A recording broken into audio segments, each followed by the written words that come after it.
In the last debate, she made fun of me for actually joining TikTok while her own daughter was actually using the app for a long time. So you might want to take care of your family first. Leave my daughter out of your voice. Adult daughter.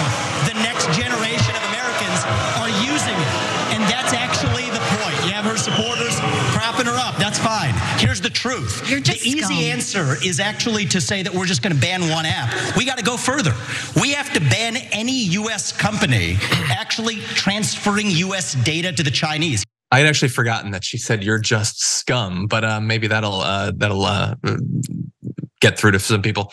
But anyway, what do you think about that substantively as a point that she had criticized him for being on the platform and he said, yeah, well, your daughter's on it. It doesn't even make sense within his argument. Their argument is that the fact that it's out there means kids are gonna be on it. And their argument is that you should not allow it to be out there because kids are gonna find a way and it makes parents' lives harder. Tim Scott has a whole like parents' bill of rights, which I always write, which is like, don't also play video games. But that, it doesn't make sense. And let me tell you that she won the hell out of that interaction.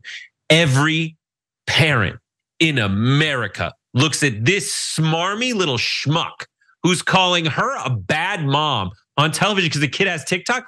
Every parent is in Nikki Haley's shoes right now in America, trying to figure out whether TikTok, Facebook, any of that works.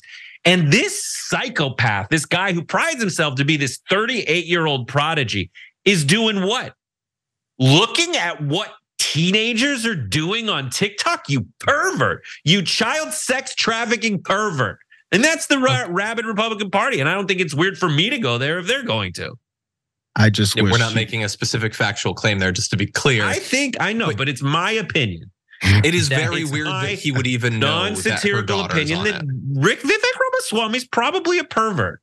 Like a weird creeper pervert.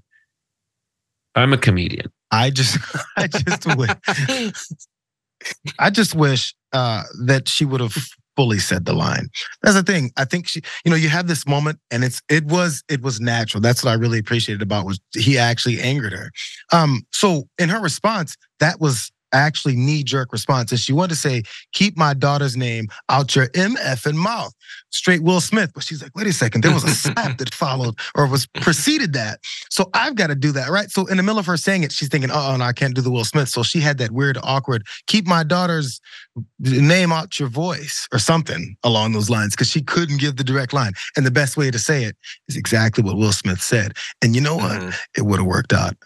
She would have had a hands down win of that debate. It has to be something like that means nothing. It doesn't matter if she would have said it that way, but it would have helped. Yeah, something really important. First of all, if you want to become a member, do annual membership. Today, it's we're doing 24% off of annual membership. So there will be a QR code at the bottom as I say this. So scan that and become a member. 24% for 2024, our election coverage. I just want everybody to do that. We'll keep that up as I say. I don't know. What do you guys think? Do you think that she came off as more of like a colloquial, actual mom? Because like when my dad was like, he's like, oh, you took no more time than the man in the moon. Like he always had these statements that I was just like, I don't think that's the words that you're trying to say. It makes them folksy and more accessible when you say, keep a name at your voice. Yeah, the only thing I would add is, look, I'm on her side and it seemed like the audience was there. I felt in her body language and her tone an excitement at the fact that he had brought up her daughter. I think that she loved that he had brought up his daughter because that puts her on such firm, obviously sympathetic ground. And I would have avoided, like she was sort of leaning forward in a way, like don't make it so clear that you love that he just said that. That would be my only no. Yeah, you think it was a little planned? Is that the idea, John? You think it's a little bit like not planned? I think it was a response, but I think that she was just very clearly giddy at the fact that he had put her in this position where she almost couldn't lose. Like the moment when Pelosi and Schumer were having a press conference with Trump and he's like, this is my government shutdown. I own it. And you just saw Nancy and Chuck just go, I think we should leave the room. Okay. Yeah. Okay. Yeah. Sure. It's yours. It's you own it. You own it. He said it. Like that's what Schumer did. I saw a little bit about that, but it was also like, Mama's gonna bop you one, as my dad used to say. I'll bop you one. Yeah, exactly. Thanks for watching the video, guys. We also love it if you hit the join button below, because that makes you a member, and members allow us to be independent, honest. We can be as progressive as we want, no corporate media influence, and that's all because of you guys. We love doing the show with our members. Hit the join button, become one of the Young Turks.